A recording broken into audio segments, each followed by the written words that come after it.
Welcome to Exiles, a Gospel of Mark podcast. We're coming to you from Grace Church in Erie, Pennsylvania, where we're taking what we learn about ancient truths and the person of Jesus into our everyday life. You can check out whoisgrace.com/Mark for the sermon and resources we're using for our conversation. Thanks for joining us today for season 5. It's our final season. Boo-hoo. In this section of Mark, the end is just the beginning. Let's pick up where we left off in this greatest of stories, following Jesus through his final days in Jerusalem, learning alongside the disciples that his blood must be poured out for many, and that the good news of his resurrection must be proclaimed to the whole world. Join us as we journey with Jesus to the cross and beyond in the Gospel of Mark. Hello, everybody. Ding, ding. Hello, hello. Hi. Greetings. Got a fun panel today. I'm excited. It's great. Yeah. Okay. Some extra pay. I haven't done this in a long time. I think it was, warm and breezy the last time I was here. Ugh. Warm and breezy. Feels like years ago. Probably was years ago. That's my nickname in high school, Warm and breezy. Okay. No, it wasn't. Okay, if you could eliminate one food from existence, what would you choose? And introduce yourself, please. If I could eliminate pickles, Stephen Hay. Oh. Pickles. Yes. Yeah. All or just All a pickles. certain kind, like well, sour Well, or the green sweet? ones. Yeah. Well, the green ones, yeah. But knowing that would make friends very sad. Yeah, they're would that still change your gone. mind? No. They're still gone. Wow. Said the God made a cucumber and the devil pickled it. That's my story. Wow. Mhm. Wow. Yeah. That's how strong I feel about it. Deeply theological. Yeah, you're Wow, welcome, that's- guys. Wow. There's some hurt in there. Yeah, it's in there in like First Maccabees or something. Yeah, right. Yeah. Wow, that was quick. Okay, Uh-huh. Stephen. Thank you, that Pastor was Stephen. really Boom. Pickles. There we go. Pickles. I'm Andrew. Hi. Hi. So I would eliminate a recipe from the world. When I was a kid, and my mom is a fantastic cook, I want to just make that statement. This is a slippery slope. Yeah. I'm about to get myself in deep trouble. Yeah, shoot. But she knows because we complained about this. She used to make this dish, and it wasn't hers originally. Mm-hmm. I want to really defend her. Yeah, here. you're doing great. And it was called salmon loaf. Nope. Enough said. And Enough said. It was so it was this little. It was like meatloaf, but it was made with canned salmon. Canned salmon. Oh yeah, and it wasn't even fresh. And the best part about it was you could get a little crunch because there were the little bones that were still inside of it. And then there was this little sauce that they used to put. Salmon loaf is the only thing I've actually thrown up at the dinner table. Oh dear. So I would eliminate salmon loaf. I'm starting to sweat, guys. I know. Yeah. So- do you want me to keep talking? No. So the ingredient is canned salmon, Canned salmon, and then there's like, I think green peppers and onions. pickles. I'm Probably sure there's pickles in it. Yeah, probably pickles. That is And then sick. and it's absolutely disgusting. Yeah, it is. But my mom, I mean, it is good for you. But it's like a What? thing. Apparently, I mean, don't think it's anything like, that would absolutely have Apparently. bones in it that you can Well, chew is good maybe for she you. just told me that Yeah. because she wanted to redeem it. But because we're all about redeeming. heretics. legitimately, until more modern methods of like refrigeration and Yeah, freezing and whatever, sure. average people were not buying frozen salmon or fresh salmon from the store. I And think so it was you were like getting salmon in your yeah. diet. Good It job, was Mom. like absolutely. My mom kept us alive. She was like with the You're on a razor's vegetables edge and the with this stuff one. like that. But Gross. Yeah. I will never eat salmon loaf again in my life. It's I don't blame absolutely you. disgusting. All right. Good but- job, Mom, on the nutrients, but Yeah, It's bad. I think It's there bad. needs to be a disclaimer at the beginning of this episode of just skip to skip minute to minute or- 5 Skip if over you don't the- want to yeah. barf. Ooh. Squeamish. It's, Mama sober. I should bring it in. Oh, No. Oh my gosh, oh we should. you were not would be- here for the pickle staff. Oh, the party. staff Halloween party. Yeah, I You were avoided not here that for on that. purpose. Oh Yeah. yeah. And I made an aspic. Oh, it was so awesome. We'll let them look up that. Yeah, look up aspic. aspic. is. Aspic. Huh? What's your food you're taking off the planet? I see. This is hard for me because I eat You'll have anything. all kinds of things, but Salmon loaf? I'm going with mussels. What? Oh. I just cannot. Boogers of the sea. I just can't. Like it's one of those ones where I'm like every time I try, I'm like nope. Not Yep. doing it. The That's the flavor and the texture. I could overcome the texture if the flavor's good. I could probably overcome the Yeah. hint of flavor if the texture was all right. But the two together, That's what I wonder about stuff like that. is mussels like, take it too far. What's the like? What are you getting out of that? Are they good? Like, do you like, Like mussels? protein? Yeah, I like mussels, yeah. Like for the taste or the texture? What mussels are you talking about? Oh my word. Oh goodness. No, I eat mussels, yeah.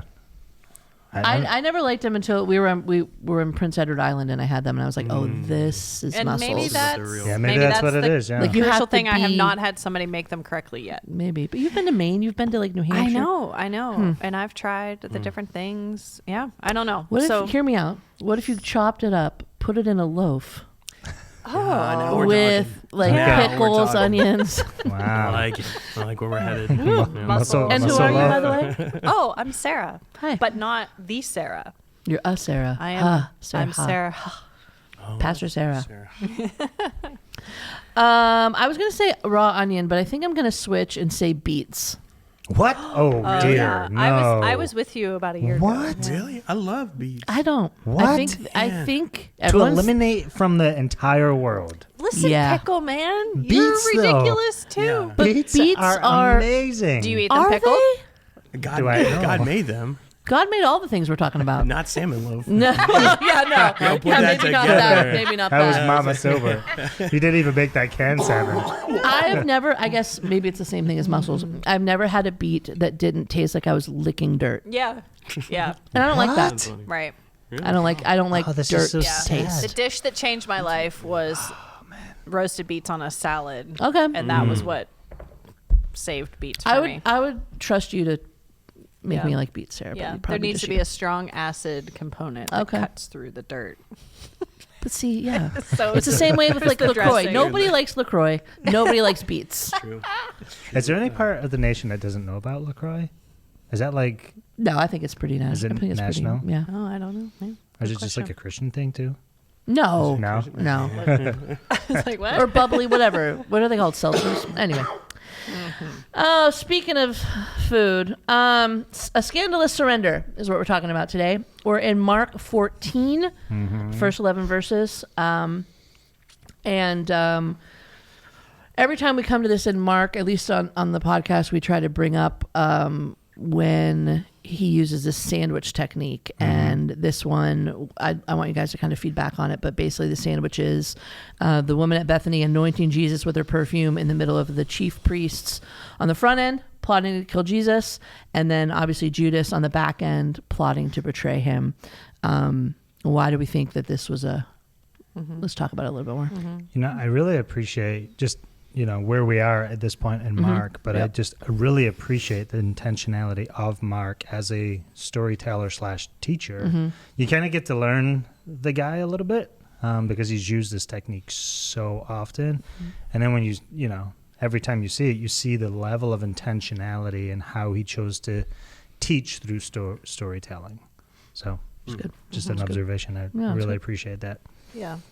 I think for me, this particular one highlights how compelling Jesus is.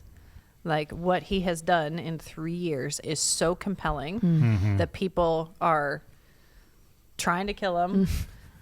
One of the people closest to him is going to be compelled to betray him, and somebody is compelled to do, you know, what the woman does is scandalous and extreme for multiple reasons. But he is so compelling. He's eliciting these intense responses from people, and that makes me pause and like, do I take him for granted? Is he compelling? Is he still that compelling? Is he eliciting extreme response from me? That's good.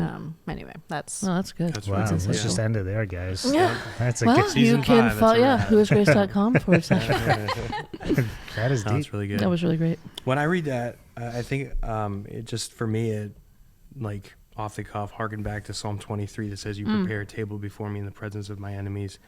You anoint my head with oil, my cup runneth over. This idea that even in the middle of the danger that Jesus is in, you know, people wanting to kill him, Judas ultimately going to betray him. There's this beautiful moment in the middle of it that's a reminder that of who he is, what his mission is, and that he's been anointed by his Father to take up this mantle, and you know, his mission is alive and well. And it's just this beautiful, just, I don't know, moment of well, I'd just say it's a moment of beauty in the middle of an ugly situation. So it's just that's beautiful story. Yeah, it's also a reminder that in the kingdom, the culture of honor is a real thing. And I think at least in Western society or Western Christianity, we can miss that sometimes. That to honor somebody in such a way that may even seem wasteful is actually rewarded in some sense. Now, obviously, this is Jesus as well. Sure. And so that's an easy one to discern. But I'm just reminded about that because I think how often can, even when you work at church, or especially because when you work at church, like how often can somebody become a means to an end where they're just providing a service or something like that, and you actually forget to honor that person in such a special way for who they are, for what they bring to the table. So that just, I'm reminded of that. I think obviously we can go too far with that sometimes too, but I just think that Jesus here is going, listen, this woman, what this woman is doing is actually really special and honoring. She's taking a moment to honor, obviously him. But That's good.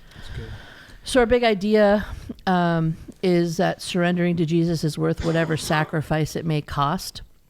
And when I read that and heard it, I just thought, for my own self, but also I think a lot of, especially where we are in America, in our context, I think a lot of people would read that sentence and say, really?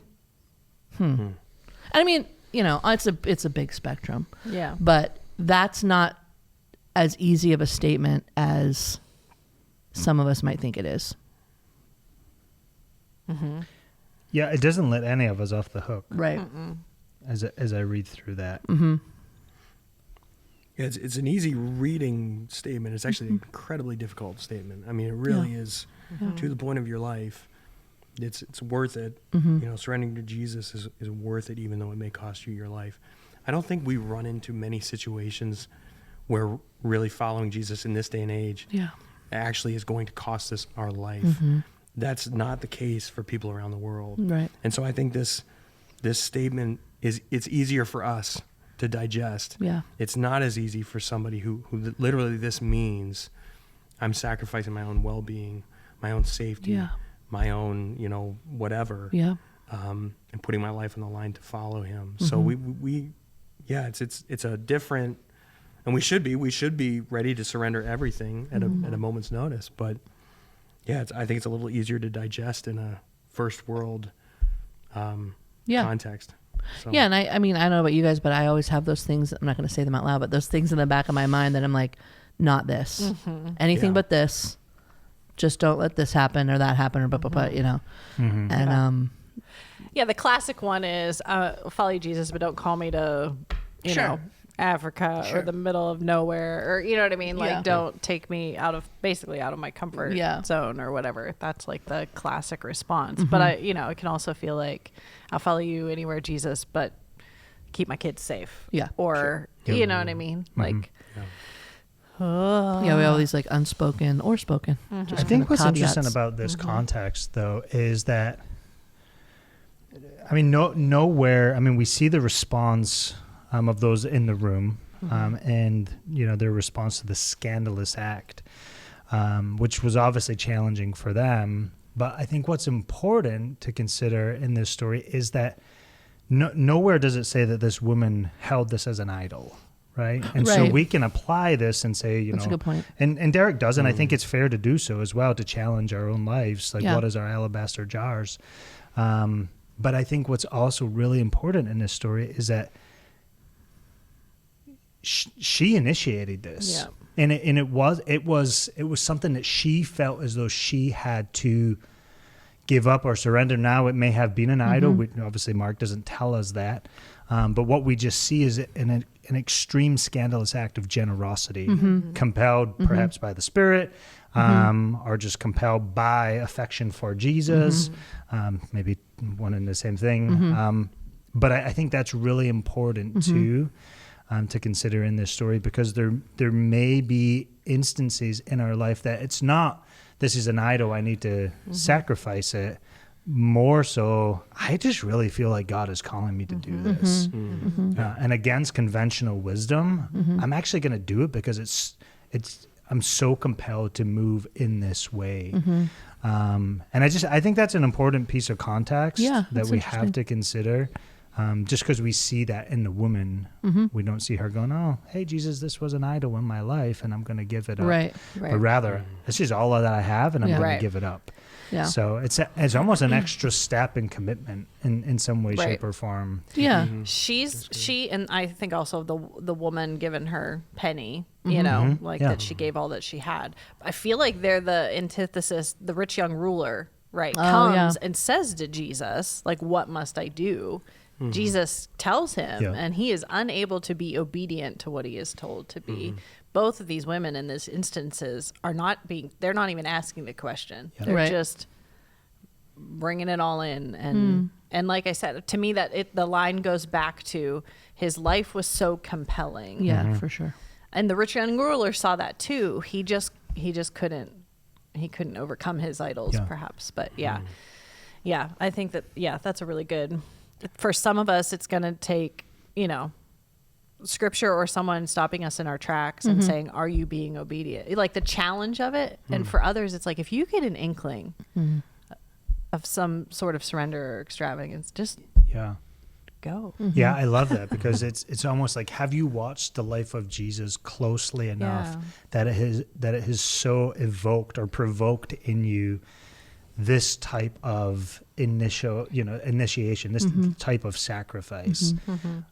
Because I love that comparison to the rich young ruler, because he's going, Jesus, what must I do? And they're going, I'm just going to do whatever now, because he has so compelled me to live in a way that I see that he's worth it all. So it doesn't matter what it is. In fact, you don't even need to tell me what to do, Jesus. Here's my everything. And I think those are stark contrasts that are worth considering. That's good. That's good. So Pastor Derek gives us 5 potential ways to respond to the true worth of Jesus. There's a lot here, so I'm thinking I'll read all 5, and then maybe you guys we can bounce around whatever you want to pick up on. Number 1, make Jesus the highest value that shapes everything else. 2, these are all so weighty. 2, break your backup plans. 3, let criticism confirm your scandalous conviction. 4, offer what you have in timely moments of surrender. That's kind of what we're talking about. And 5, let Christ's story become your story. What pops off for you guys?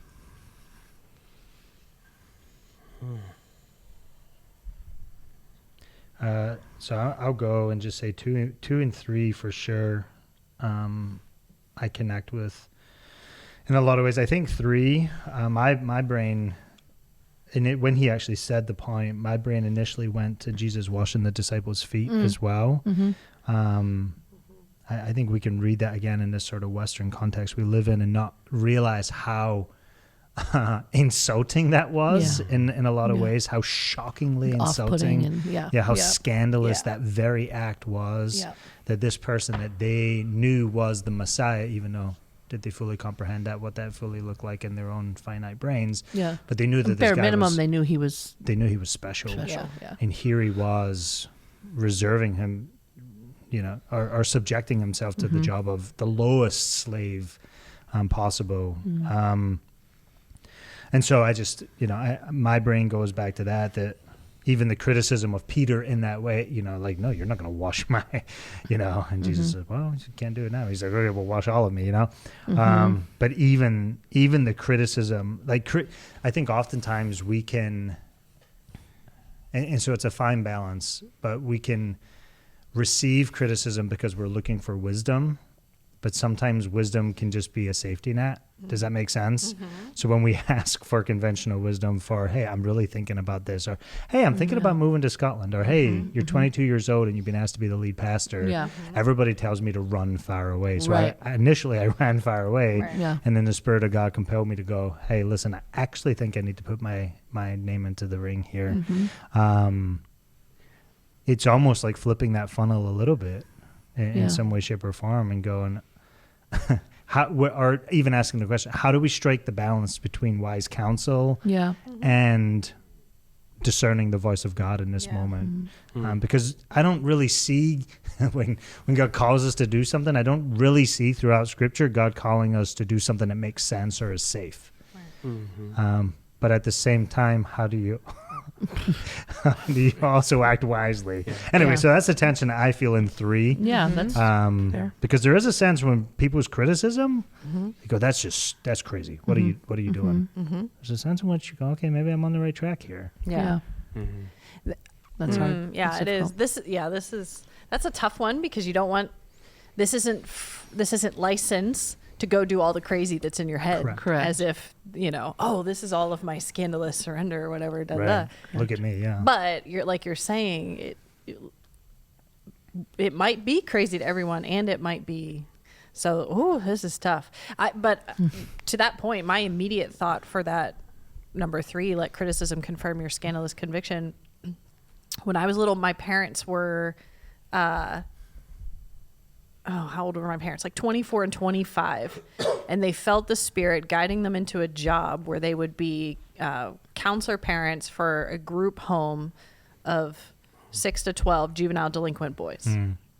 And they said yes, and they had a 6-year-old daughter and a 3-year-old son. And I don't think anybody was like green lighting. Yeah, great idea. This sounds great. You guys, but they did. They said yes, and they walked into that, and it resulted in 30 years of them, living, welcoming these boys into their home and pouring their lives out for them, for the gospel. And, it wasn't all sunshine and roses, but it was absolutely what God had called them to and what he had made them for.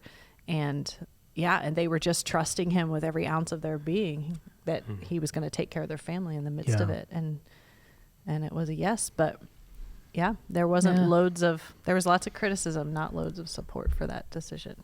But I guess 2 good questions would be like, is this thing for God's glory? Yep. Or is this thing for my glory in some way? And we can sneak our own glory in with all kinds of Christian or am I chasing happiness, comfort? All those things. That's good. And I think for me that even ties in a little bit. I think to number 1, Derek made a statement that said, he said, "How many of you are trying to live out your faith for free?" And that was just a really good statement, because I was like, yeah, probably a little bit. Like, I don't want it to, I have this, I think maybe we all do, but I don't want to go above and beyond all the time. I want to rest once in a while. I think I'm entitled to that once in a while, right? Like I should be able to do a couple of these things for myself. And I think that, like, not really. Not really. Like, we're called into a life, if it's, true surrender and sacrifice. Yeah. Like, it's kind of a no days off mentality. And he said, even examining your calendar and your bank statements, where are the resources, the things that you value, my time, my money, where are they being invested? Are they being invested in things that really place him as the ultimate, the highest, the thing that I value the most in my life? Or are they, things that are going towards my comfort and my own desires or self-promotion or whatever it is? But there are just some good practical markers for how to measure that in your life. So that one really resonated with me. And I do think too, just with the, sort of the criticism and, we've been in seasons, Addie and I have been in seasons where that's, we've made a move, and it's like the Lord's calling us, is directing us, and we faced a lot of criticism for those decisions. But again, I do think it's examining, why am I doing this? Yeah. And we always got back to the point a couple times specifically in our lives where it was like, I don't have a reason other than I feel like the Lord is really directing us to go. And there's not a whole lot of, I don't see clearly this big benefit out there for us, but if I trust the Lord, I know that he's good. And if I'm living a life that's in sacrifice to him, I'm just going to trust that he's going to bring the goodness. I'm going to trust that he's going to deliver the promises that he's made. So, I do think, in the face of criticism, it's, again, evaluating who's number one, who's giving the criticism. Yeah. I think that's an important thing to do, because you mentioned wise counsel, Stephen, and I'm like, there's some people in my life that have spoken into my life, people that I trust, people that I know are connected to the Spirit. And if they speak, I listen, Yeah. But if people are speaking out of emotion, they're speaking out of anger, they're speaking out of, it's good to evaluate where that criticism is coming from as well.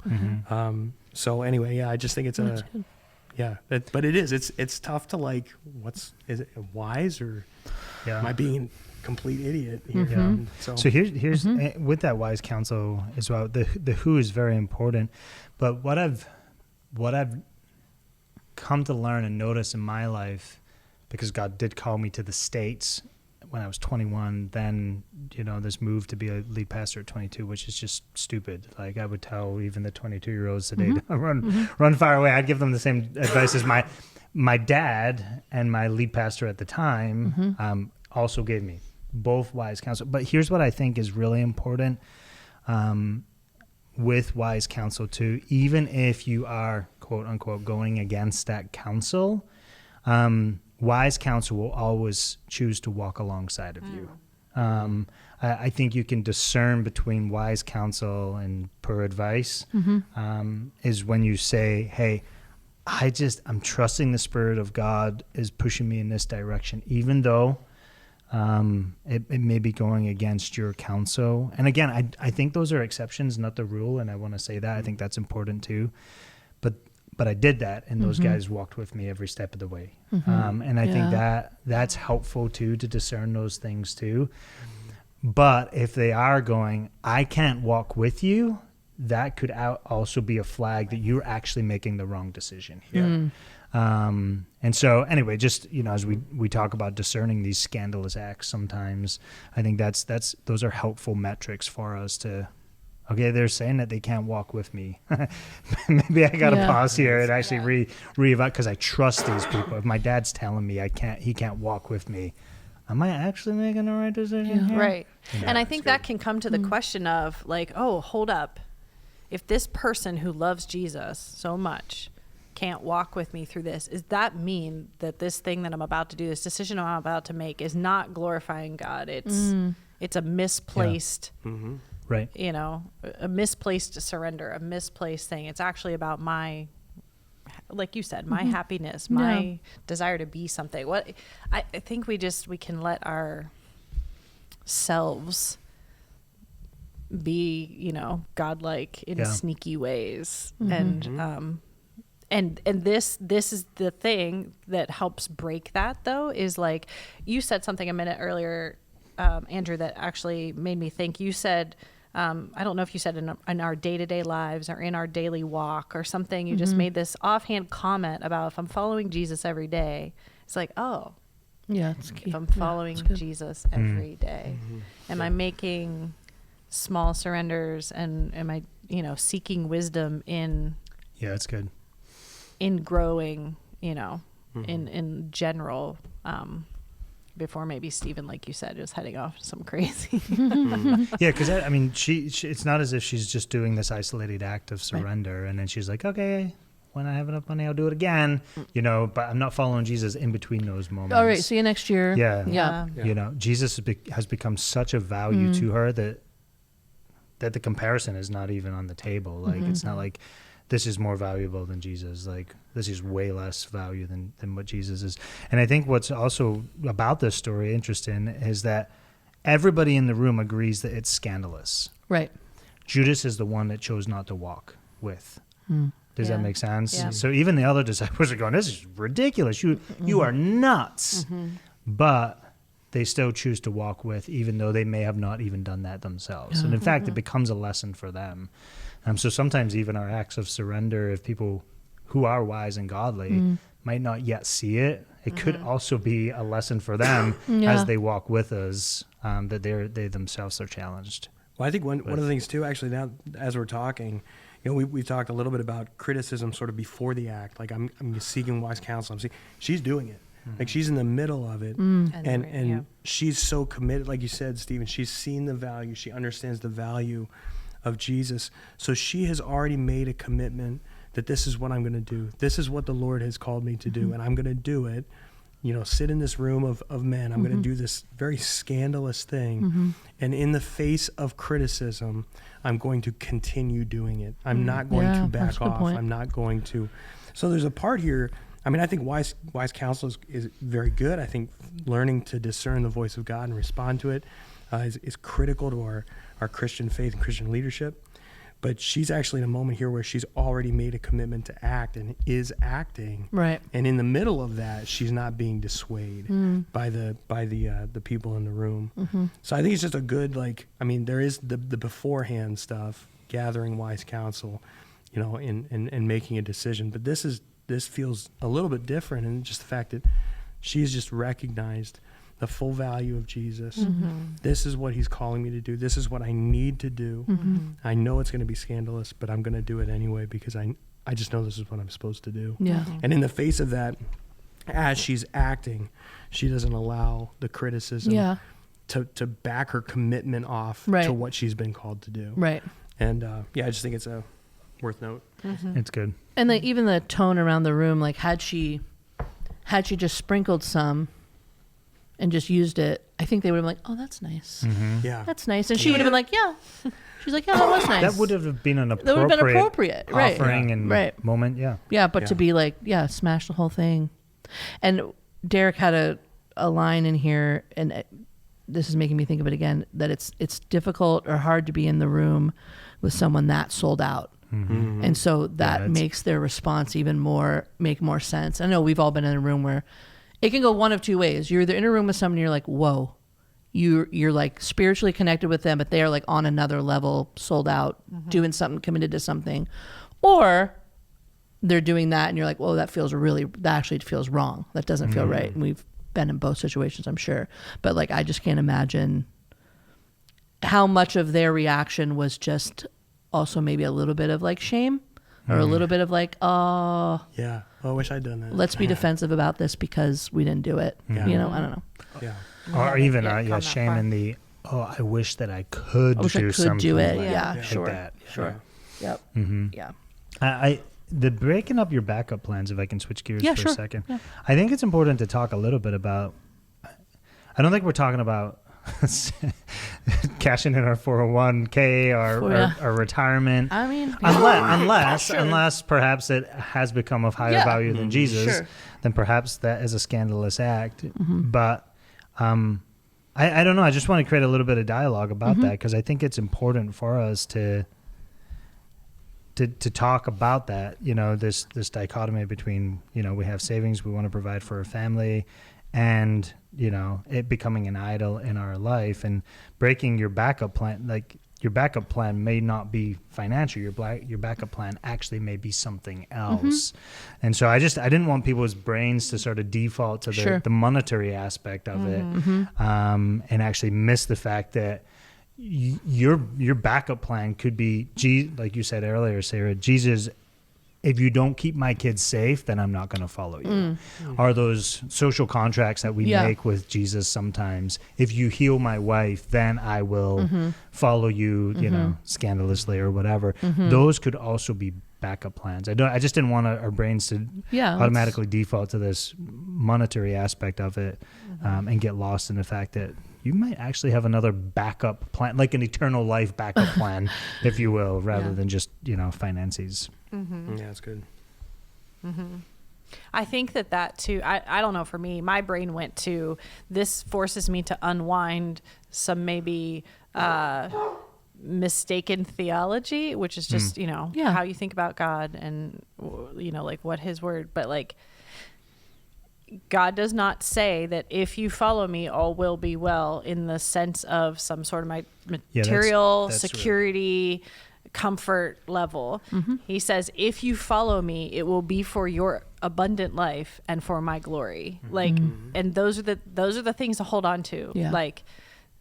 Abundant life and what that means, man, dig into that, work that out, because, Andrew, you would know this very well. When you hit a crisis point, abundant life, if you don't know what that means, your backup plan is, all right, I tried this thing, but God didn't work it out for me, and I'm out of here. You know what I mean? I'm going to go just be nominal, or I'm just going to live as well as I can. I do think there's a little bit of our Christian life isn't free. You can't coast. Do some work, people. Do some work. And I mean that in the most loving sense of the way of we had this weird conversation before we started recording about airplanes and safety protocols that nobody listens to. But like, if you don't do a little work to know what the safety protocols are when the crisis hits, you're gonna freeze, you know, or run or whatever, right? So like, do a little bit of the work to know what this Christian life thing entails.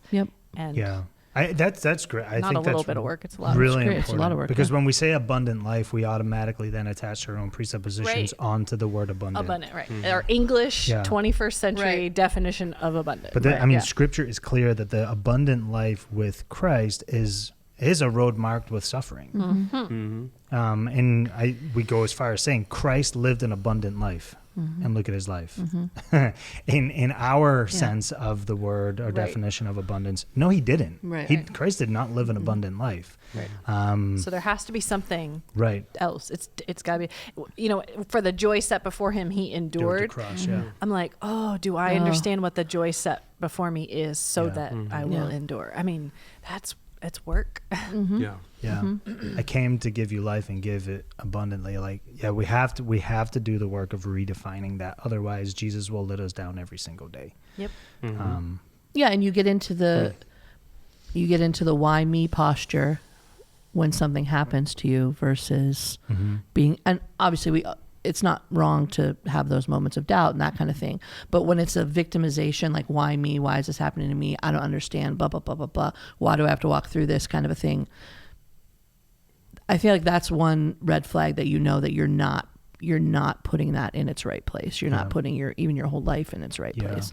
And I think we all four have been through all different kinds of level of difficulties in life, and probably never would say any of us walk through it perfectly, but I think at least we can agree that we were able to get to a place where we saw that like our circumstances were not bigger than what God wanted to do in the end, and what he wants to still do in the end. And well, I think that's one of the things that I guess I've meditated on a little bit, because we have had, I mean, just in our family, we've had like some medical crises with my oldest daughter and then my wife a couple of years ago. And being able, it's one of those things that I'm like, being able to have the perspective that God is in control. And even though this sucks in the you know, right now, not only is he in control, he's offered me a hope-filled future, regardless of what happens. And that's a tough pill to swallow. And like 100%, I didn't walk through some of that stuff perfectly. I mean, but just having that perspective as a Christian, just having the perspective that he offers me something more. If I'm really, you know, sold out, if I really surrender, if I really sacrifice, if I don't have a backup plan, then ultimately it's abundant life for me. Like ultimately that is the end result, and not just then, it's now. Like the abundant life is now, and I get to, in the moment, in the middle of crisis, I get to be reminded of the hope that I have in Christ. I get to be reminded of the fact that he's going to take this ugly, bad thing and work it for his good and his glory in his kingdom. And I get to be a part of that story. Like that's another thing. And just like the kindness of God, that we get that perspective of, like, he's kind enough to invite me to the table, to invite me into the story and give me purpose and give me meaning along the way. It's just, I don't know, you do the work, because I think as you do the work, you'll get a little more acquainted with this. And I'm not as far down the road as I'd like to be. But I keep moving forward, because it's worth it. Like, it's always worth it. I've never come up empty. I've never come up dry. I just get a better sense of the Lord loves me. He's good to me. He's kind to me. It's amazing. That's beautiful. And in that journey, you get Jesus. That's the promise, right? That's the hope, that you get Jesus. And so you go through that outside of a relationship with Jesus. You don't get Jesus. Right. And I know which road I know which road I'm choosing, because when you get Jesus, you begin to tap into, you begin to understand the joy of this relationship. There is a supernatural spiritual reality that Jesus himself imparts in you as you walk this hard road. The road is hard regardless. And so you're walking through that with all the medical stuff that you did, and you didn't have Jesus, you don't walk through it with any hope of hope. Right. Yeah. Yeah. This is it. Really? This is it? Yeah, this is it. This is all I get. I mean, this is, Yeah. and again, I can have the backup plan. I can have the, well, I saved a bunch of money, but, my wife is really sick. Yeah. I mean, it's like, I yeah. did all these things. I built this structure to sort of protect me. I built up this tower of protection, and this is it. That's all I get because of that. Yeah. What a waste. Yeah. I mean, and I'm saying, save your money and do good things with your money. Sure. But Yeah. but what at the end of the day, what a waste. What I mean, life is tough anyway. Like you said, Right. it's hard anyway. And I wonder how this lady felt when those words came out of Jesus' mouth. Yeah. Oh my gosh. Like to be affirmed by the Savior of the world in your act of surrender. There is no comparison. There is no comparison that everybody else in that room missed out on. Right. Now, granted, they learned because God is gracious. But whoa, there is no monetary comparison in that moment. I keep it and I get a good job, or I give it all and Jesus goes, wow, you value me. I don't know, I liken it back to as a kid, even today, I call my dad and the affirmation from a parent. If you grew up with good parents, wonderful. But even Nicole didn't grow up with a great dad. I mean, he really wasn't a great dad, but the affirmation that sometimes she longs for from him, even today, in her 40s. But to be affirmed by your father, in that moment, whoa, you can't compare for those. You can't prepare for those moments, or compare those moments. I mean, I think too of the bleeding woman. Yeah. And her surrender Oh my gosh, of putting herself in the middle of a crowd where she shouldn't have been, all kinds of shame, all kinds of whatever happening here, and she threw herself in there to just reach out and touch, and he reaches down and calls her daughter. What is there's this trend with women. I was just gonna say that. Wow, what about these women? Huh? How about it? Surrendering all, but And I think podcast. in that day and time, Oh, for sure. it was. It had to have, it had to be that way. They were Right. really no one without So there is a cultural thing happening there, but still For sure. Yeah, I'm and a with culture you, that Stephen. never affirmed right. females. No, I and mean, all and they all- probably right. heard was Right. demeaning, Yeah. set aside, pushed aside. Yeah, and that's one of the things I'm I think part of the scandal in this room is that she was a woman. Oh, absolutely. And she took it further than any of the men. And then Jesus took it further Yeah, Jesus took it further. Yeah. as a Jewish male Yeah. Right. to affirm her in Right. this scandalous act. Right. Yeah. Yeah. There's a lot of scandal. So much. And it's just, again, just reinforcing the kingdom of God is not about status. It's not about what we think about certain people, certain classes of people, whatever. He came for her, Yeah. Great. Okay. I'm going to list the next steps here. And then if you have anything to add, you can. But if not, we can be done. So Pastor Derek had some next steps, 3 acts of surrender. One is to name your alabaster jar, identify that, whatever that most precious thing, spend some time thinking about that. And probably if you're honest with yourself, I'm honest with myself, I don't need to spend much time thinking about what it is. It kind of just pops up. Break the bottle, give what you have back to God, and pour yourself out in scandalous surrender. What would extravagant obedience look like? Any additions? Exile additions? Are those good? Yeah. Yep. So I would say, just as we've been saying, just kind of think through, the sermon, the action steps here, and what's God's telling you. What's the next thing that you need to do? What's the next right thing? Next step you can take. Okay. Thanks for joining us. If you like today's episode, please give it 5 stars and subscribe. You can go to whoisgrace.com/Mark for resources. Thanks. See you next week. Everybody.